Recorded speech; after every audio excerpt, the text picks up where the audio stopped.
नाज़रीन, हमारी खास पेशकश इलेक्शन एक्सप्रेस में मैं हिना ज़ुबैर आप सभी का इस्तकबाल करती हूँ। आम इंतखाबात अब फैसला कुन मरहले में है। 4 मरहलों की वोटिंग हो चुकी है। 5वें फेज के तहत 6 मई को वोटिंग होना है और इस सब के बीच हम आपको आज जो सियासी सरगर्मियां हुई उनसे रूबरू करवाएंगे।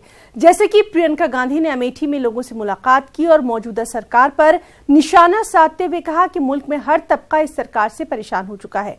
उधर वज़ीर-ए-आज़म नरेंद्र मोदी ने निशाना साधते हुए कहा कि महामिलावट का पंजा बहुत खतरनाक है और मौलाना कल्बे जवाद ने राजनाथ सिंह की हिमायत का ऐलान कर दिया है। उधर मरकजी वजीर मुख्तार अब्बास नकवी ने कहा है कि बीजेपी सबका साथ सबका विकास पर चलने वाली पार्टी है। तो इलेक्शन एक्सप्रेस में हम रोज बरोज होने वाली इलेक्शन की सरगर्मियों से करवाते हैं आपको रूबरू। तो चलिए शुरुआत करते हैं।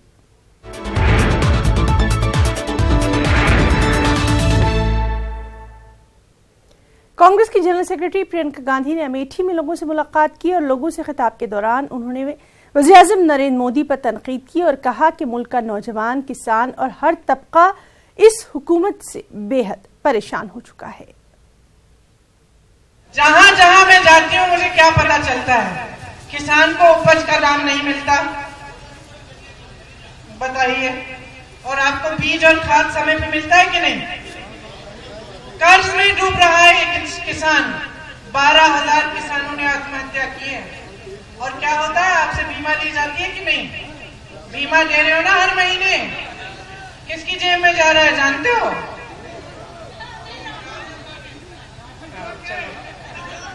बड़े बड़े उद्योगपतियों की जेब में 10,000 करोड़ रुपए आपकी बीमा से गए हैं। और एक किसान दिखा दो मुझे जिसको बीमा के पैसे तब मिले हो जब उसको नुकसान हो रहा है। आप बताइए कि आवारा पशुओं से क्या समस्याएं हैं, बताइए। क्या हो रहा है यहाँ? रात को खेत में कौन चौकीदारी करता है?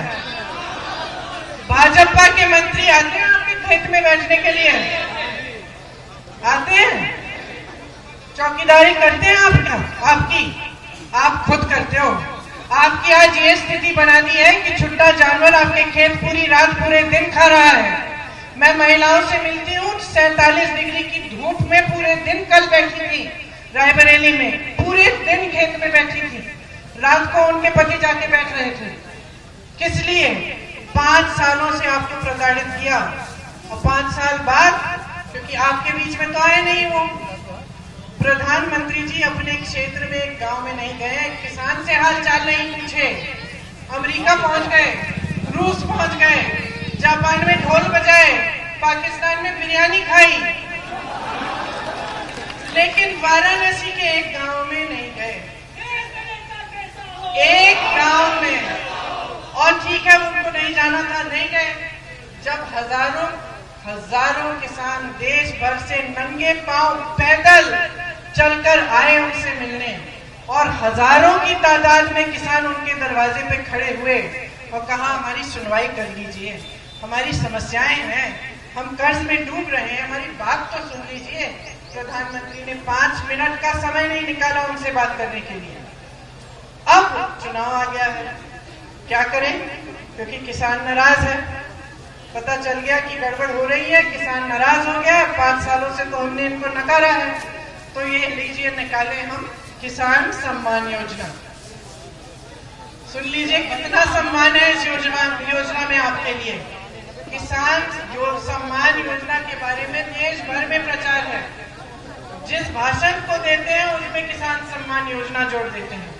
और इस किसान सम्मान योजना में 6,000 रुपया हर साल देने की योजना है।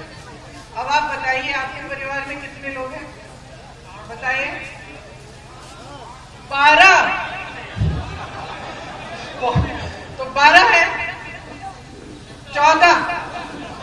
तो आप सोचो कि अगर आपके परिवार में 10 होते सदस्य, तो हर सदस्य को एक दिन में मात्र 1 रुपया मिलता। एक तो महंगाई इस तरह बढ़ाई है कि महंगाई के बोझ से आप झुक रहे हैं, आप मर रहे हैं, और फिर कहते हैं कि आपके परिवार के सदस्य को 1-1 रुपए दिन के लिए दे देंगे, उसमें से आपका खर्चा पानी हो जाएगा। ये सम्मान नहीं है बहनों और भाइयों, ये घोर अपमान है आपका। पार्टी ने घोषणा पत्र बनाया है, जो नौजवान है वो ऑनलाइन जाके उसको पढ़े। देखिए नौजवानों के रोजगार के लिए क्या लिखा है। उसमें कांग्रेस पार्टी ने कहा है कि 10 लाख ग्रामीण रोजगार बनाए जाएंगे। बिहार के मगरबी चंपारण में जिला इंतजामिया की खुफिया ब्रांच ने वज़ीर-ए-आज़म नरेंद्र मोदी के ऊपर हमले के अंदेशे में अलर्ट जारी कर दिया है। खुफिया ब्रांच को अंदेशा है कि लश्कर और जमात-उद-दावा के दहशतगर्द वज़ीर-ए-आज़म पर हमले की साजिश रच रहे हैं। अलर्ट के बाद सिक्योरिटी को मजीद बढ़ा दिया गया है। रैलियों के दौरान खासतौर पर यहां नजर रखी जा रही है।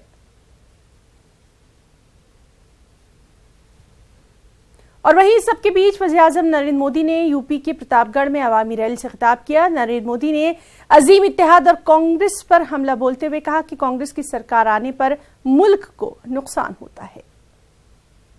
महामिलावटियों, महामिलावट करने वालों, जिस चौकीदार के प्रचार के लिए दल नहीं देश की जनता चल पड़ी है, उत्तर प्रदेश की जनता सड़कों पर निकली हुई है। जिस चौकीदार के साथ उत्तर प्रदेश की माताओं, बहनों, बेटियों का आशीर्वाद हो, जिस चौकीदार के लिए युवाओं ने ठान लिया हो कि एक भी वोट बेकार नहीं जाने देंगे, उसे गिराने के, हराने के सपने देखना छोड़ दीजिए।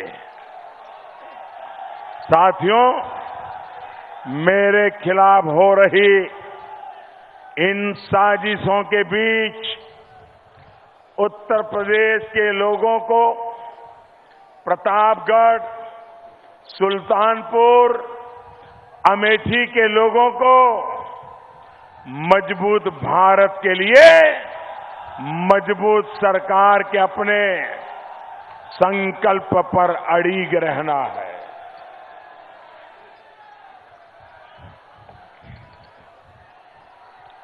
भाइयों और बहनों, मजबूरी और अवसरवाद की इस महामिलावट का पंजा बहुत खतरनाक है। जब जब ये महामिलावटी पंजा सत्ता में आता है, देश को उसका नुकसान ऐसा भयंकर उठाना पड़ता है जिसकी हम कल्पना तक नहीं कर सकते। महामिलावट के इस पंजे के 5 भयानक खतरे हैं। ये महामिलावट के इस पंजे के 5 भयानक खतरे हैं।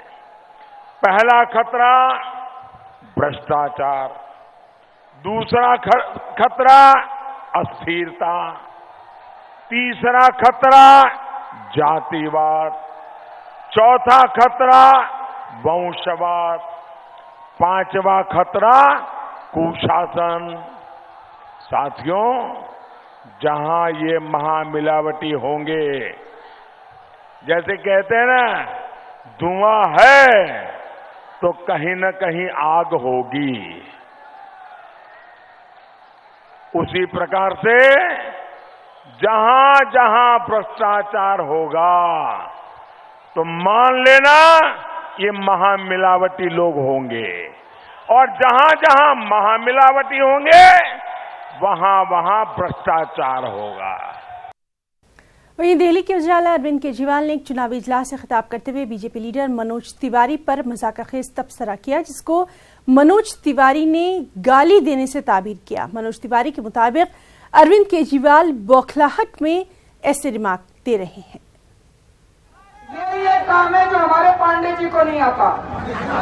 मनोज तिवारी नाचता बहुत अच्छा है, पांडे जी को नाचना नहीं आता, पांडे जी को काम करना आता है।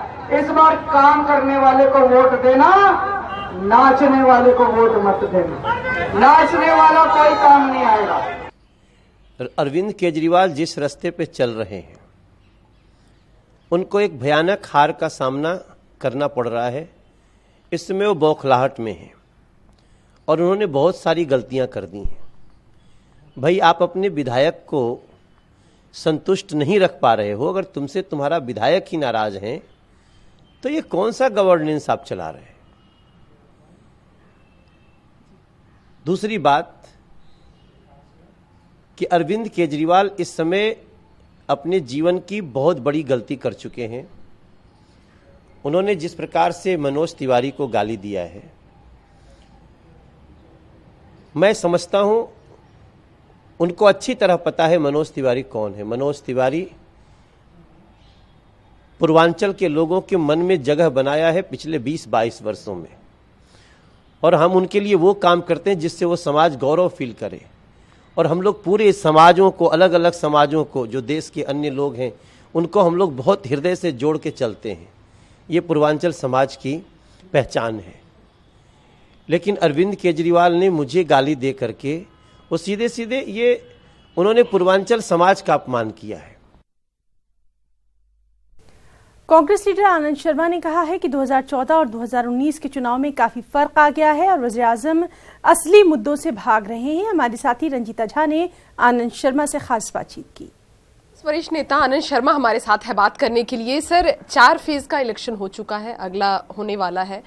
कांग्रेस पार्टी को कहां देखते हैं आप? क्या बढ़त हासिल करेगी कांग्रेस पार्टी? सरकार बनाने की स्थिति में पहुंचेंगे आप लोग? देखिए, 2014 और 2019 के चुनाव में बहुत बड़ा अंतर है। आज लोगों में निराशा है। युवा पीढ़ी जिनको बेरोजगारी का वायदा किया था, आज बेरोजगारी पिछले 45 साल की सबसे ऊपर की दर पर है स्तर पे। किसान बदहाली है, उनको न्याय नहीं मिला। इसलिए वातावरण ऐसा है कि कांग्रेस को तो लोगों का समर्थन मिल रहा है और भारतीय जनता पार्टी की काफ़ी बड़ी हार होने वाली है। पर सही जो आंकड़े हैं वो तो 23 तारीख को सामने आएंगे। जब नतीजे होंगे, हम ये ऐसा सोचते हैं कि कांग्रेस पार्टी और बाकी जो विपक्षी दल हैं, एक तो यूपी में हमारे साथ गठबंधन में है, एक वो दल हैं जो हमारे साथ गठबंधन में नहीं है पर भारतीय जनता पार्टी के खिलाफ हैं, तो तमाम दल बैठकर आपस में एक स्थिर सरकार, एक विकल्प देने का पूरी चेष्टा करेंगे। सर, आज राहुल गांधी ने प्रेस वार्ता की और उसमें उन्होंने साफ तौर पर ये कहा कि किस तरह से चुनाव आयोग काम कर रही है, क्योंकि पीएम मोदी के खिलाफ, अमित शाह के खिलाफ कई शिकायतें हैं जो कांग्रेस पार्टी का प्रतिनिधिमंडल जाकर चुनाव आयोग देता है और एक के बाद हर मामले में पीएम को क्लीन चिट मिलता जा रहा है चुनाव आयोग की तरफ से। चुनाव आयोग का एक संवैधानिक संस्था है और उनका ये दायित्व है कि जो उनको संविधान से आदेश मिला है, शक्ति मिली है, उसका वो प्रयोग करें और ये सुनिश्चित करें कि चुनाव निष्पक्ष होगा। कोई प्रधानमंत्री को या बीजेपी के अध्यक्ष अमित शाह जी को किसी भी तरह की रियायत नहीं दी जा सकती जो दी जा रही है। जिस तरह के उन्होंने बयान दिए हैं उन पर केवल नोटिस नहीं जारी होना चाहिए बल्कि उन पे भी पाबंदी लगनी चाहिए थी। प्रधानमंत्री को कोई स्पेशल ट्रीटमेंट नहीं दी जा सकती। चुनाव में सब बराबर है। जब मुख्यमंत्रियों के खिलाफ हो सकता है तो प्रधानमंत्री क्या संविधान कानून के ऊपर है। सर, आज बीजेपी के राष्ट्रीय अध्यक्ष अमित शाह ने एक ट्वीट किया है, उसके जरिए राहुल गांधी पर एक बड़ा आरोप लगाया है। उन्होंने ये कहा है कि किस तरह से एक यूके बेस्ड कंपनी जिसमें राहुल गांधी भी पार्टनर थे और उनके जो दूसरे पार्टनर थे उनको यूपीए सरकार के समय में डिफेंस डील में प्राथमिकता दी गई थी। एक आरोप है राहुल गांधी पर सीधे तौर पर। फिर आरोप लगाना तो इनकी आदत है। प्रधानमंत्री अब आरोप लगाते हुए ही कुर्सी पर आए हैं। जब से 2013 से निरंतर आरोप ही लगा रहे हैं। अमित शाह जी भी आरोप ही लगाते हैं। मेरा प्रश्न ये है कि अगर इसमें कुछ भी सच्चाई होती तो 5 साल तक ये चुप रहते। जो ये जिक्र कर रहे हैं 2004-05 का, तो ये तो 2019 है। तो ये इसका आप टाइमिंग देखिए। वोट पड़ने से परसों वोट पड़ना है 5वें चरण का जी। और उसके कुछ दिन के बाद 6ठे चरण का, जिसमें राहुल गांधी जी का स्वयं का भी चुनाव है अमेठी से। तो अंतिम जो 2-3 चरण रह गए हैं उस समय ये बात लेकर आए हैं क्यों असली मुद्दों से भाग रहे हैं। प्रधानमंत्री के अंदर हिम्मत नहीं है कि वो 2014 के वायदों पर चर्चा करें। तो इस तरह से लोगों का ध्यान दूसरी तरफ चला जाएगा। कोई सनसनी फैला दो, उसके बाद में कहाँ उसकी जवाबदेही तय होगी। इस समय कुछ कह दो, किसी ने रोका तो इनको नहीं था जांच से। तो क्या इस देश में 2 कानून है? क्यों राफेल घोटाले की जांच नहीं हुई? क्यों FIR दर्ज नहीं होती? इन पे बहुत लोगों पे गंभीर आरोप हैं, उनको बचाया जाता है और विरोधियों को निशाना बनाया जाता है। धन्यवाद। कैमरा पर्सन नागेंद्र के साथ रंजीता झा, न्यूज़ 18 नेटवर्क। मारूफ शिया आलिम दीन मौलाना कल्बे जवाद ने लखनऊ में बीजेपी उम्मीदवार राजनाथ सिंह की सियासी हिमायत का ऐलान कर दिया है। होटल क्लार्क अवध में राष्ट्रीय शिया सूफी संघ के प्लेटफॉर्म से राजनाथ सिंह की तारीफ करते हुए मौलाना जवाद ने कहा कि राजनाथ सिंह की शख्सियत रेगिस्तान में नखलिस्तान की तरह है। हैदराबाद कर्नाटक मुस्लिम पॉलिटिकल फोरम का कहना है कि आम आदमी पार्टी तर्ज पर गुलबर्गा की हद तक सियासी जमात की तश्कील उसके जेर गौर है। फोरम के मुताबिक गुलबर्गा म्युनिसिपल कॉर्पोरेशन इंतखाबात को नजर में रखकर ही इस तरह की मंसूबाबंदी की जा रही है। एक रिपोर्ट। शहर गुलबर्गा में म्युनिसिपल कॉर्पोरेशन के इंतखाबात अनकरीब होने वाले हैं। ऐसे में यहाँ की अक़लियतें अपने मफादात का तहफ़्फ़ुज़ चाहती हैं। अक़लियतों को एहसास है कि उन्हें सियासी तौर पर हाशिए पर डालने की कोशिश की जा रही है। चुनावी मौसम है, ऐसे में अगर अक़लियतें अपना सियासी वजन भी साबित करने में नाकाम होती हैं तो मुस्तकबिल के लिए ये एक खतरनाक अलामत होगी। इस तरह ये MP इलेक्शंस कंडक्ट हुए हैं यहाँ पर। अब देखिए, यहाँ पर 2 ही ऑप्शन थे हमारे पास, तीसरा कोई ऑप्शन नहीं था। एक था नेग्लेक्ट अस, दूसरा था दे आर यूजलेस।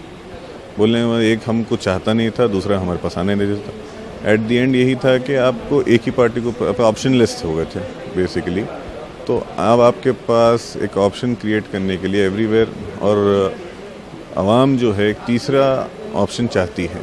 हकीकत ये है, तो क्यों ना हमारी मेहनत रही, हमारी कोशिश ये रही कि क्यों ना एक तीसरा ऑप्शन क्रिएट किया जाए, from the Gulbarga for the Gulbarga. Hyderabad Karnataka Muslim political forum ने इस जानिब एक तजर्बाती कदम उठाने की कोशिश की है।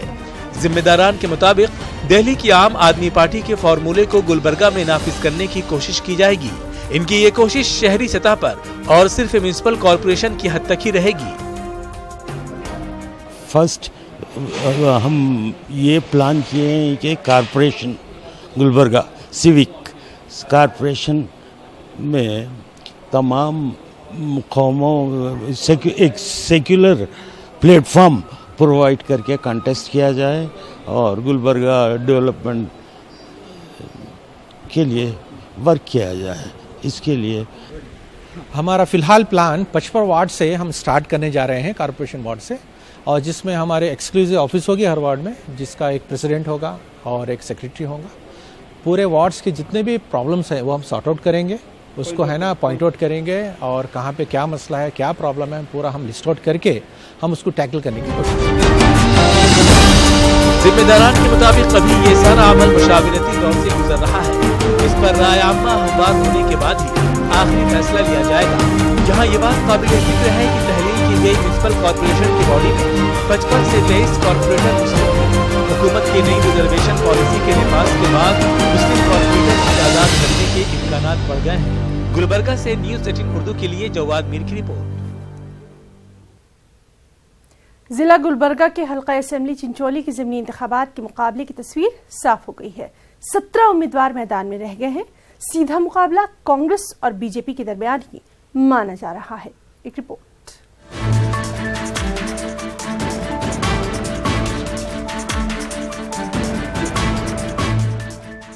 हल्का लोकसभा गुलबर्गा के इंतखाबात के बाद पूरे जिले की नजरें अब हल्का असेंबली चिंचोली पर टिकी हुई हैं।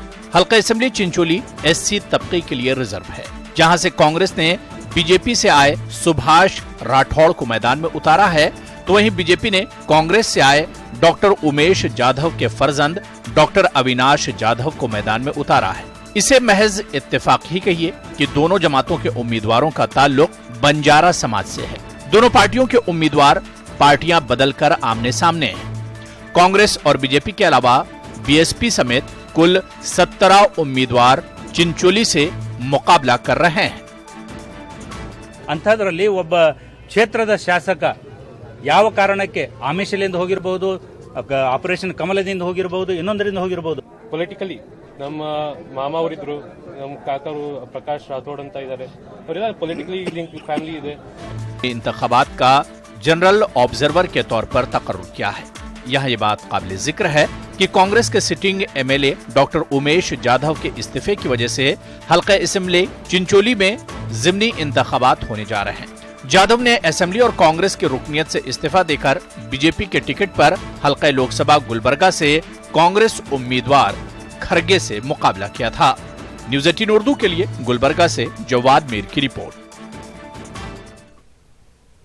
भोपाल से साध्वी को जिताने के लिए बीजेपी अब प्लान बड़ा बनाने की तैयारी कर रही है, यानी बिग प्लान की तैयारियों में है. बीजेपी भोपाल सीट को अब किसी भी हाल में जीतना ही चाहती है, लेकिन दिग्विजय सिंह के सामने बीजेपी की ये राह आसान हरगिज नहीं.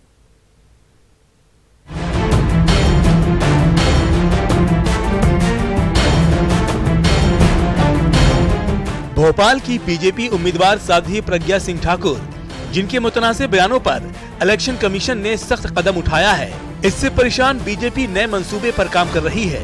बीजेपी के रियासती इंचार्ज ने अब भोपाल में बीजेपी को मजबूत बनाने की मुहिम तेज कर दी है. इतना ही नहीं, पार्टी अब उन इलाकों पर काम कर रही है जहां कांग्रेस के लीडर बीजेपी के गढ़ में वोटरों को अपने पाले में करने की कोशिश में जुटे हैं. इसके लिए पार्टी अब अमित शाह को मैदान में उतारने का प्लान तैयार कर रही है.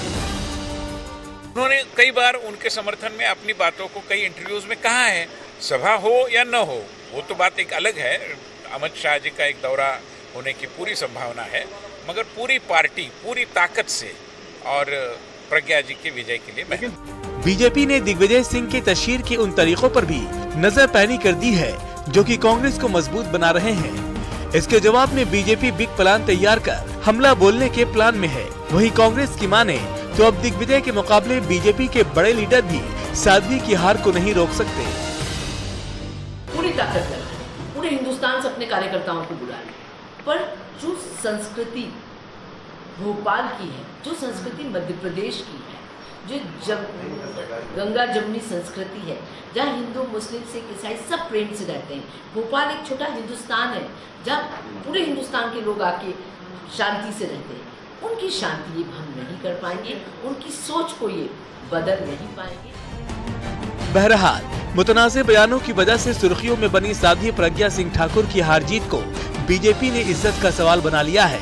और यही वजह है कि इस सीट से जुड़े तमाम मामलों की जानकारी हर दिन बीजेपी पार्टी हाईकमान तलब कर रहा है, ताकि आखिरी दौर की तशहीर का प्लान तैयार किया जा सके. 30 साल से बीजेपी के कब्जे वाली सीट को हासिल करने के लिए कांग्रेस जहां पूरा दम लगा रही है, वहीं बीजेपी इस सीट को किसी भी सूरत में हाथ से जाने नहीं देना चाहती. Bureau report, news 18 Urdu.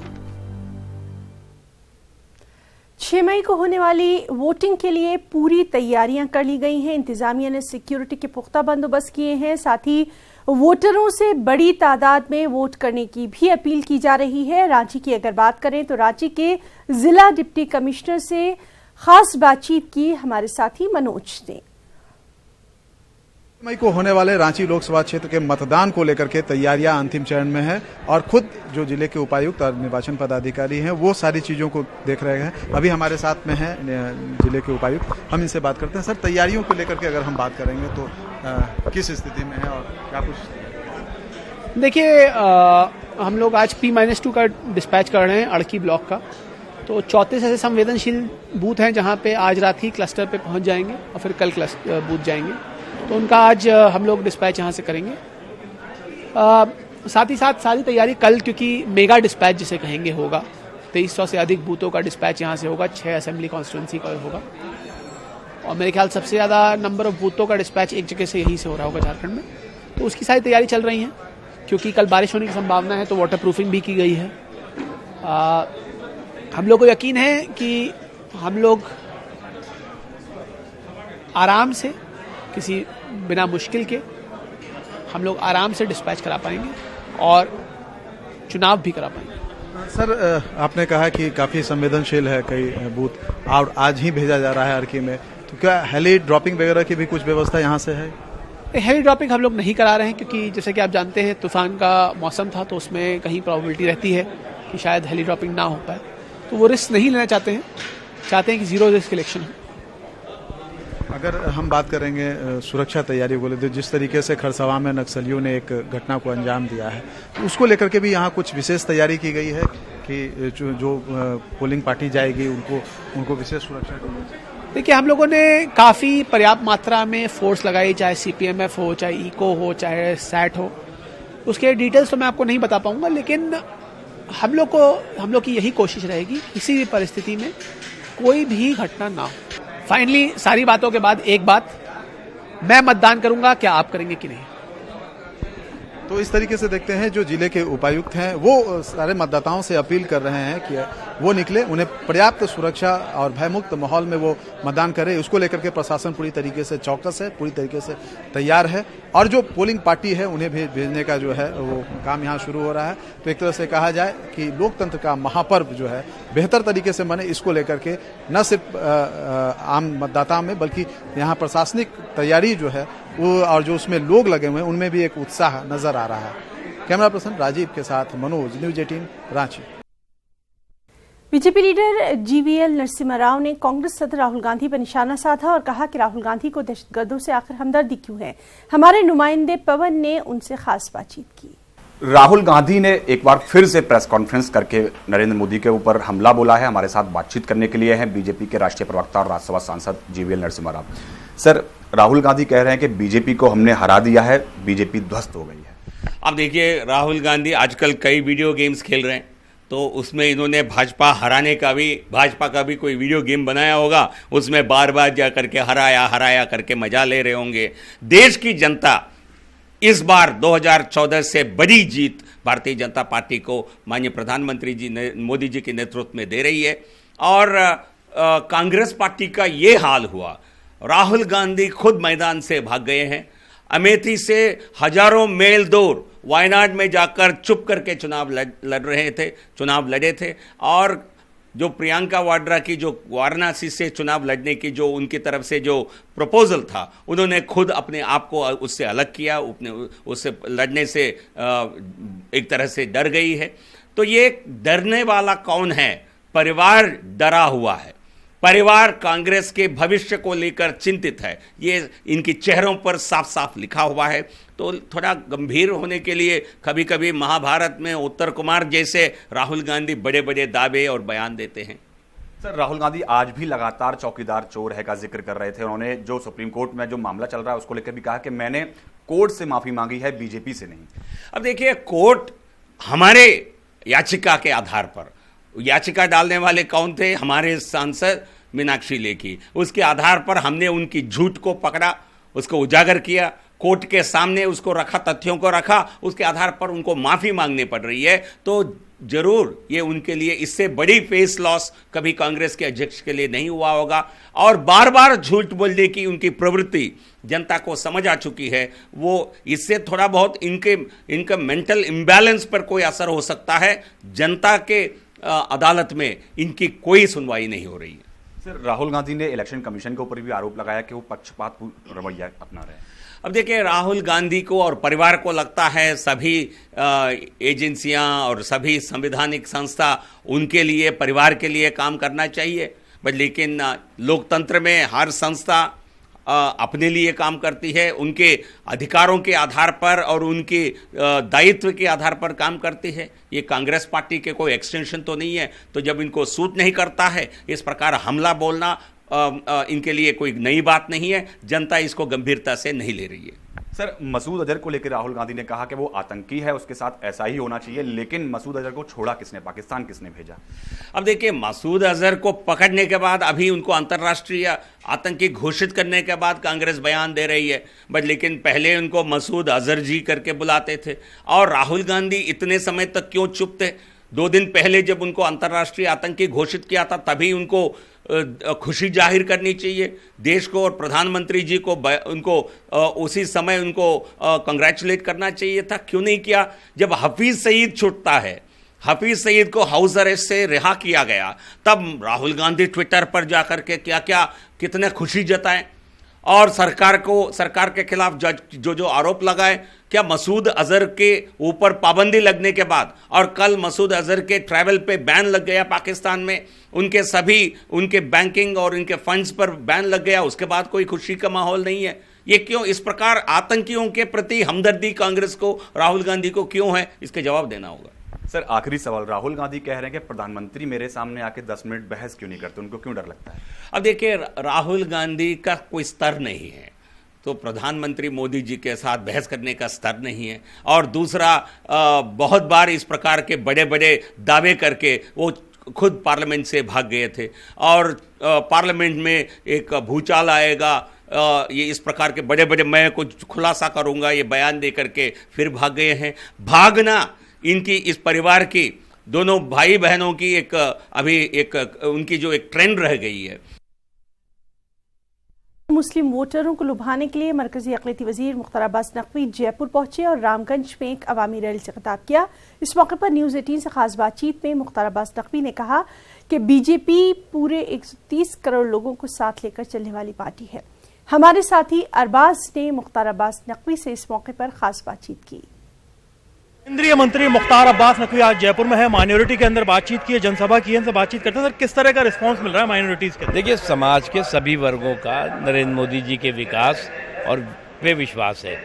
जहाँ तक सवाल है इन 5 सालों का, अगर आप लेखा जोखा देखें तो डेवलपमेंट विदाउट डिस्क्रिमिनेशन, बिना भेदभाव के विकास किया है, और इसका नतीजा है कि इन 5 सालों में जो भ्रष्टाचार है वो वेंटिलेटर पे पहुंच गया है, और विकास जो है वो एक्सीलेटर पर है, यानी ऊंचाइयों पर चला हुआ। और इक्वल अपॉर्चुनिटी, समान मौका समाज के सभी वर्गों को मिले, इसके लिए काम किया है और उसका असर दिखाई पड़ रहा है। सब एक तरफ माइनॉरिटी को लेकर के असदुद्दीन ओवैसी हैं जो वो अपनी तरह की बातचीत रखते हैं, कांग्रेस से अपना परंपरागत वोट मानता है, लेकिन जो काम होते हैं माइनॉरिटी के वो हमेशा हटके रहते हैं। देखिए, हमारा जो परंपरागत वोट है वो है 130 करोड़ हिंदुस्तानी, 130 करोड़ हिंदुस्तानियों का सरोकार। जो लोग जो है वो कहते हैं साहब हमारा वोट बैंक, ये धर्म है, ये जाति है, तो जाति धर्म के वन वे को तोड़ करके विकास के वन वे और समावेशी विकास के वन वे पे हम चल रहे हैं। सबका साथ सबका विकास, जो माइनॉरिटी की बुनियादी प्रॉब्लम्स है, जैसे राजस्थान में लिंचिंग की है, सुरक्षा की है, दूसरी चीज़ें, उनको लेकर के क्या प्लान?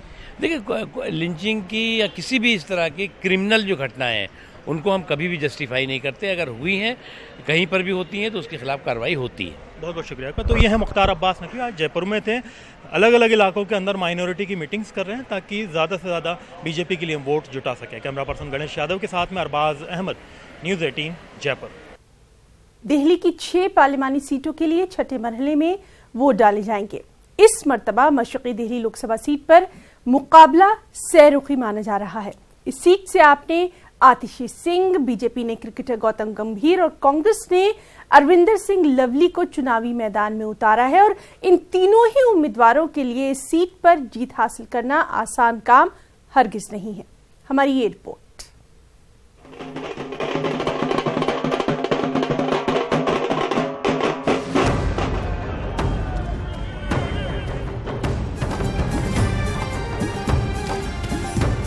मशरक़ी दिल्ली लोकसभा सीट को जमुना पार की सीट कहा जाता है, क्योंकि जमुना पार इलाके की 8 असेंबली सीटें इस लोकसभा सीट के अंदर आती हैं। दीगर लोकसभा सीटों की तरह ही इस लोकसभा सीट में 10 असेंबली सीटें आती हैं। जंगपुरा, पड़पड़गंज, कृष्णानगर, ओखला, लक्ष्मीनगर, गांधीनगर, त्रिलोकपुरी, विश्वासनगर, शाहदरा और कोंडली असेंबली सीटें। इस लोकसभा सीट की तमाम असेंबली सीटों पर आम आदमी पार्टी का कब्जा है। 2015 के असेंबली चुनाव में बीजेपी ने हर सीट पर आप को कड़ी टक्कर दी थी, लेकिन 2019 लोकसभा चुनाव में हालात बदले बदले नजर आते हैं। मशरक़ी दिल्ली लोकसभा सीट की कुल आबादी 17,07,725 है। मशरक़ी दिल्ली लोकसभा सीट दारुल हुकूमत दिल्ली की सबसे गुंजान आबादी वाली सीट है। यहाँ लोग कई मसाइल और परेशानियों से दो चार हैं। यहाँ पीने के साफ पानी और सीलिंग का मुद्दा अहम है। आम आदमी पार्टी और बीजेपी दोनों को वोटरों की मुखालिफत का सामना है।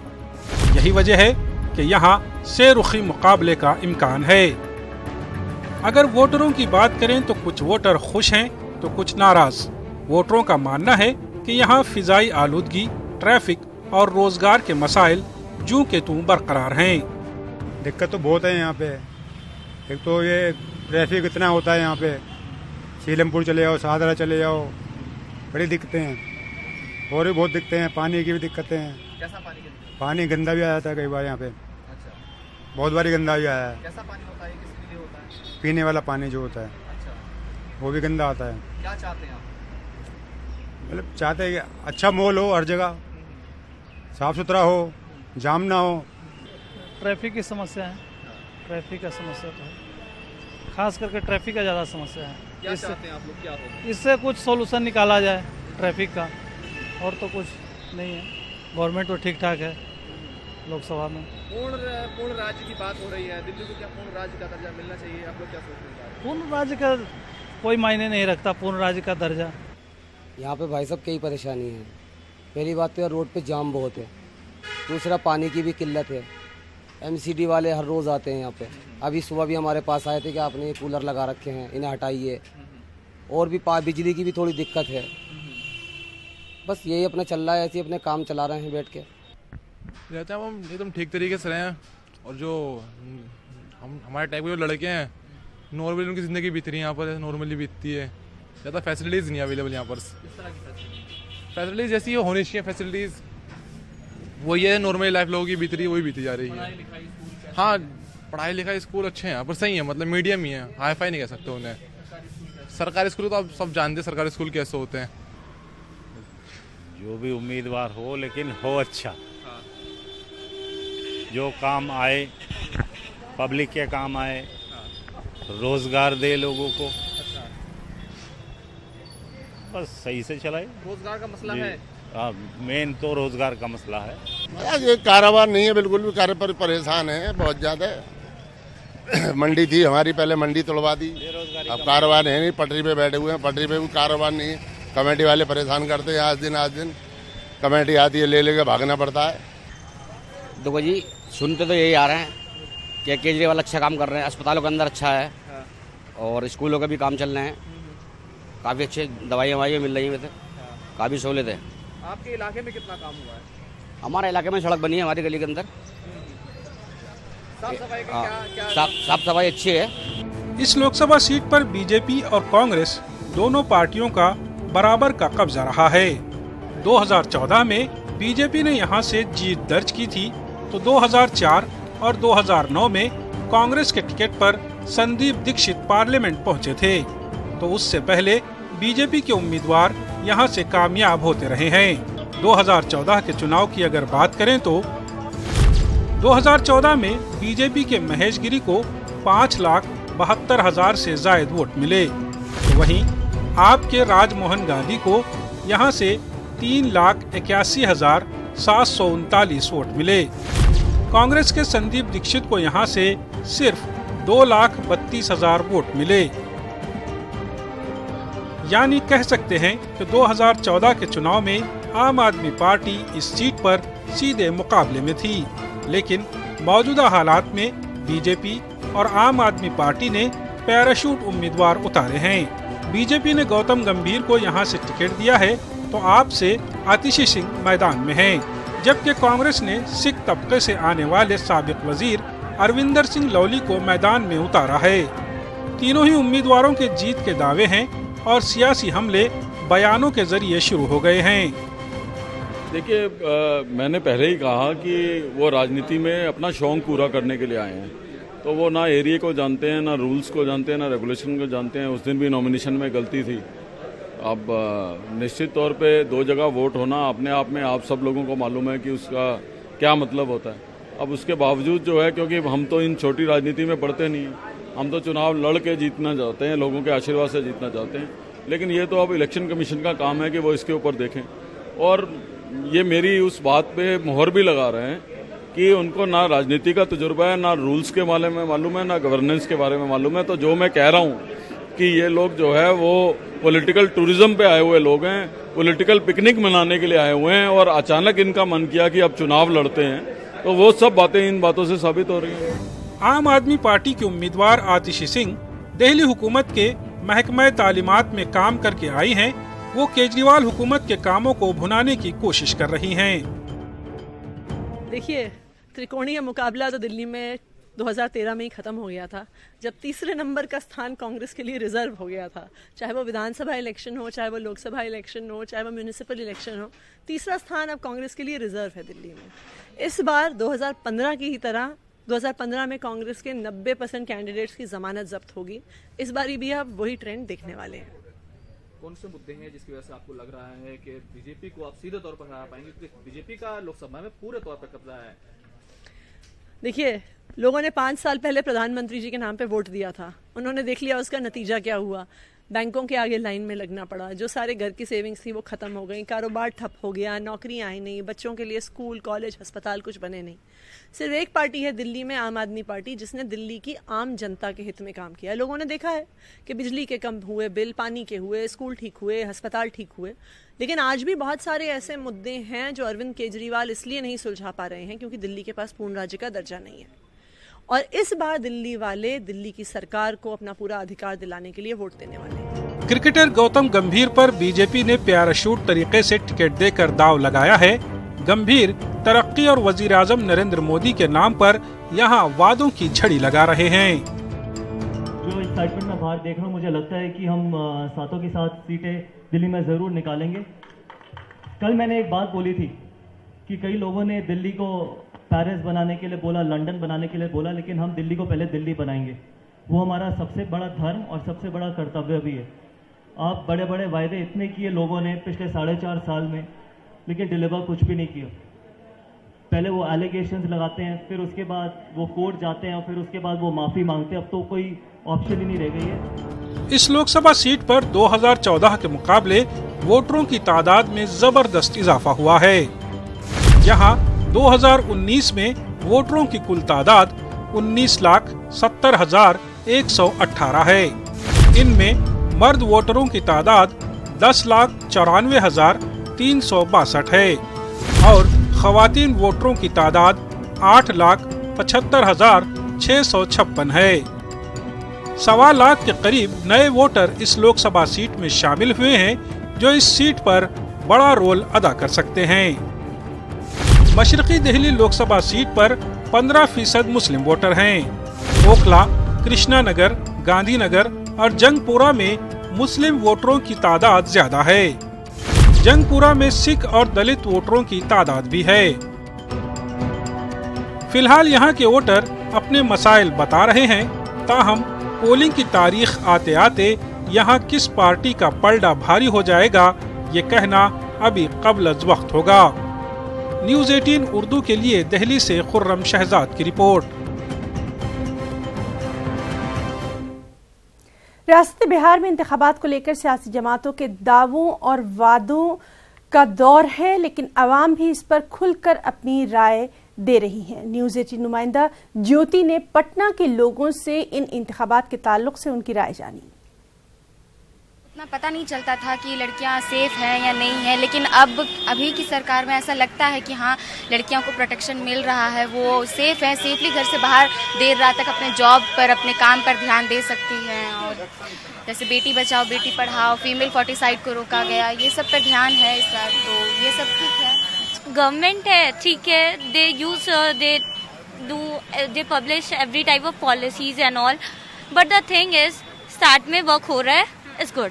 धीरे धीरे वो जाके इतना गंदा हो जाता है, लाइक स्टॉप हो जाता है, जिसके वजह से कॉमन पीपल को प्रॉब्लम फेस करना पड़ता है। लाइक फॉर एग्जांपल आप इस बस को देख लीजिए, स्टार्टिंग में बस चली all with lady seats and all, सब कुछ सही चला, बाद में ये बस की स्पीड स्लो हुई, फेयर बढ़ गया, एंड नाउ अब बस ये डिपार्टमेंट लेडीज का है, उधर स्टिकर लगा दिए गए हैं कि इट्स फॉर जेंट्स। प्लस अगर आप आगे इस बस में बैठते हो और बोलते हो कि दिस इज लेडी सीट और आप उठो, तो लोग आपको ऐसे देखते हैं जैसे कि आप कोई क्राइम करने वाले हो। सो यही मेरा तो कहना है कि यही सारी पॉलिसीज के साथ होता है, हमेशा कुछ ना कुछ स्कीम्स या पॉलिसीज निकलते हैं, स्टार्टिंग में बहुत इन्फ्लुएंस करते हैं, लेकिन बाद में वो इतना डाउन हो जाता है, मतलब वर्क ही नहीं करता है। तो वो कहीं ना कहीं प्रॉब्लम क्रिएट करता है। प्लस बिल्कुल, तो बड़ी बात इन्होंने कही है कि ये छोटी छोटी चीजें जो हैं वही बड़ी हो जाती हैं, जहां पर पॉलिसीज जो है, तमाम स्कीम्स जो है वो लाए जरूर जाते हैं, लॉन्च जरूर किए जाते हैं, पर बाद में उनका ख्याल नहीं रखा जाता। शायद यही वजह कि वो पॉलिसीज जो है वो ठीक तरीके से चल नहीं पाती। अब महिला बसों की बात करी थी, 5 बसेज यहाँ पर शुरू हुई थी, लेकिन कहा जा रहा है कि महज एक ही बस जो है वो सिर्फ अब महिलाओं के लिए चल रही है, बाकी जो बसेज हैं वो महिला पुरुष अब दोनों उसमें ट्रैवल करते हैं। ये बताइए कि वोट देती हैं? जी, वोट देती हैं। क्या क्या दिमाग में रखती हैं जब वोट देने जाती हैं उससे पहले? कुछ भी नहीं, किस तरह का होना चाहिए जो कैंडिडेट? नहीं, कुछ भी नहीं, जाते हैं वोट देते हैं, चले जाते हैं। कोई क्या जैसे नेताजी से कुछ सोचती होंगे ना भाई कि हाँ इस तरह का हो, काम करे, रोड बनाए, शिक्षा हो, सुरक्षा मिले? ये है कि बच्चा लोग के स्कूल के पढ़ाई के कुछ व्यवस्था निकला, गरीब आदमी है भूखे मर रहा, उसको काम के लिए कुछ सुविधा किए, यही सब आदमी सोचता है। अब क्या करेगा, छोटा छोटा बाल बच्चा है, काम करे जा रहे हैं, वहाँ पैसा नहीं मिल रहा है, काम करके आ रहे हैं, बाल बच्चा भूख मर रहा है, इसके लिए आप सुविधा क्या चाहिए?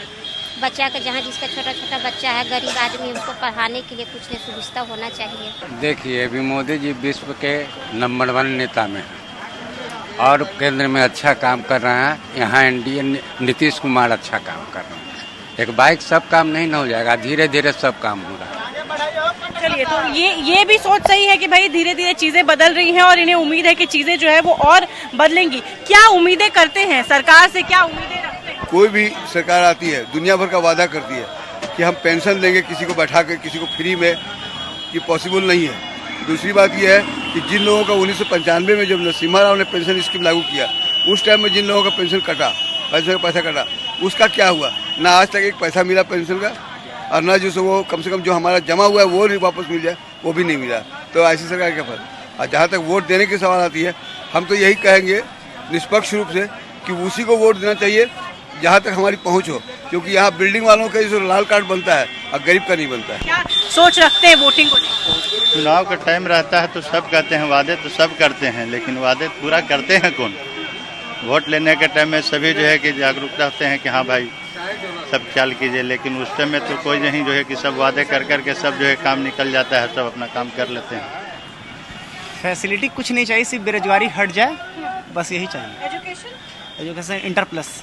नहीं, मतलब एजुकेशन को लेकर और क्या सोच रखते हैं बिहार में? बिहार में देखिए, पढ़ने वाले बच्चे लोग को कोई कमी नहीं है, अनपढ़ने वाले बच्चे लोग बहुत सारे हैं। जैसे अपने गांधी मैदान में ही चले जाइए, बहुत सारे बेरोजगार लोग बैठे हुए हैं, क्या है तो कुछ कर नहीं पाते हैं। तो उसके लिए कोई भी कंपनी एक बिहार सरकार खोल दे तो उसके लिए बहुत अच्छी है। ऐसे नहीं कि हर नेता काम नहीं करते, जो नेता आते हैं वो काम करते ही करते हैं, काम करते हैं तभी तो टिकते हैं, अगर नहीं काम तो अगला साल अपना चले जाते हैं। मैं इस बार भी बीजेपी से सपोर्ट करता हूँ। ये कॉलेज यूनिवर्सिटीज़ में सीट बढ़ानी चाहिए, जैसे IIT कॉलेज, मेडिकल कॉलेज हैं, उनमें सिलेक्शन सीट बढ़ानी चाहिए हम लोग की, और रिजर्वेशन कैटेगरी को थोड़ा कम करना चाहिए उसमें, क्योंकि इससे बहुत लोगों का, बहुत अच्छे बच्चे होते हैं जो आगे नहीं जा पाते हैं, अपने उनके कैलिबर को कम कर दिया जाता है ज़बरदस्ती। तो यही आगे आने वाली सरकार से उम्मीद है कि अभी जो शुरुआत हुआ था 10% आरक्षण दिया गया था, उसको वैसे करके सारे कैटेगरीज को दे दे, जिससे आरक्षण खत्म हो जाए यहाँ से। तो इस बुलेटिन में आज के लिए फिलहाल इतना ही, इजाजत दीजिए, आदाब।